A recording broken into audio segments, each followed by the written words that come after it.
sa makipot na eskinita ng lungsod. Kilala siya bilang si Mara, isang babaeng namumuhay sa ilalim ng pulang ilaw. Sa bawat gabing tinatanggap niya ang malamig na halik ng estranghero, isa lang ang nasa isip niya. Mabuhay ang kanyang ina at kapatid. Hindi niya ginusto ang trabahong ito, pero wala siyang ibang pagpipilian. At sa bawat pagtitig niya sa salamin, para bang unti-unting namamatay ang kanyang kaluluwa.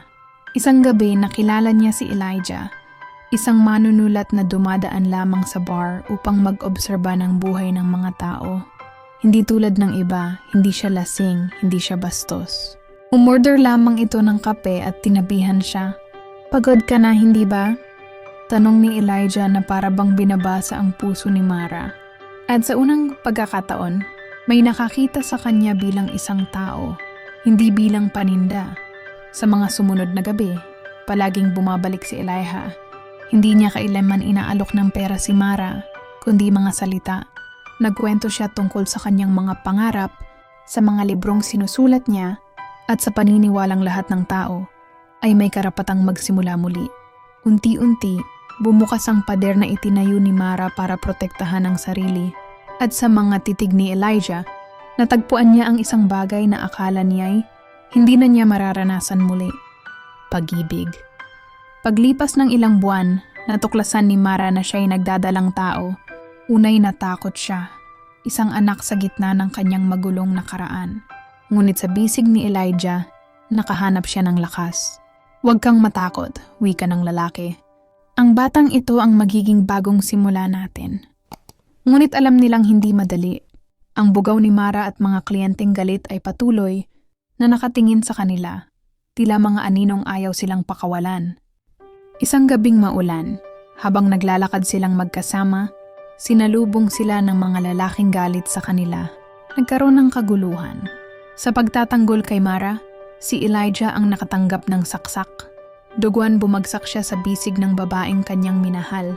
Pangalanan mo siyang Goyong Bologna. Sabihin mong mahal ko kayong dalawa. At doon, tuluyan nang pumikit si Elijah. Iniwan si Mara sa gitna ng ulan at kadiliman. Sa kabila ng lahat, isinilang ni Mara ang isang batang lalaki, Goyong. Parang biyaya mula sa langit, mabait at masayahin ang bata. Kahit mahirap ang buhay, hindi siya nagreklamo. Sa halip natuto siyang magbahagi kahit kakaunti lang ang meron sila. Lahat ng sugat ni Mara ay tila gumaling sa bawat tawa ng kanyang anak. Sa tuwing tititigan niya ito, nakikita niya ang mga mata ni Elijah, maliwanag, puno ng pag-ibig. Lumaki si Goyong na may pusong malinis. Kilala siya ng kanilang komunidad bilang batang hindi marunong magkimkim ng galit. Kung may batang umiiyak, siya ang unang lalapit. Kung may matandang walang makain, siya ang magbibigay ng baon niya. Minsan tinanong siya ni Mara, "Anak, bakit mo binibigay ang baon mo kahit ikaw na lang ang walang kakain?" At ngumiti si Goyong, "Mas masarap pong busog ang puso kaysa busog ang tiyan." Nang tumanda si Goyong, pinangarap niyang maging guro.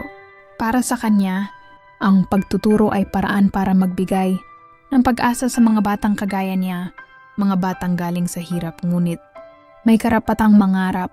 Nakapagtapos siya ng kolehiyo sa kabila ng lahat ng hirap. Sa araw ng kanyang pagtatapos, halos hindi mapigil ni Mara ang pagluha. Ang batang ipinanganak sa dilim, ngayoy tumayo sa entablado bilang ilaw. Si Goyong ay nakilala bilang guro na hindi lang nagtuturo ng leksyon, kundi nagpapalakas din ng loob ng kanyang mga estudyante. Lagi niyang sinasabi, "Walang batang ipinanganak na walang halaga. Kahit gaano kadilim ang pinagmulan, may liwanag na naghihintay." Sa bawat ginagawa niya, alam ni Mara na buhay si Elijah sa puso ng kanilang anak.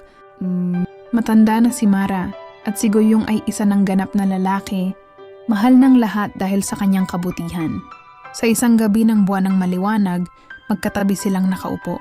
"Anak," wika ni Mara, "ikaw ang dahilan kung bakit ako lumaban.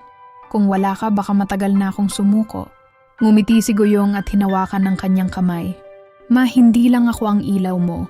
Ikaw ang ilaw ko.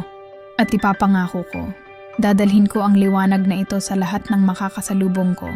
At sa pagtingala ni Mara sa langit, Nakita niya sa kanyang puso si Elijah, nakangiti, nagbabantay, at masayang pinagmamasdan ang pamilya niyang iniwan. At doon nagtatapos ang isang pag-ibig na sinubok ng dilim, ngunit ipinagpatuloy ng liwanag ng isang anak na nagngangalang Goyong.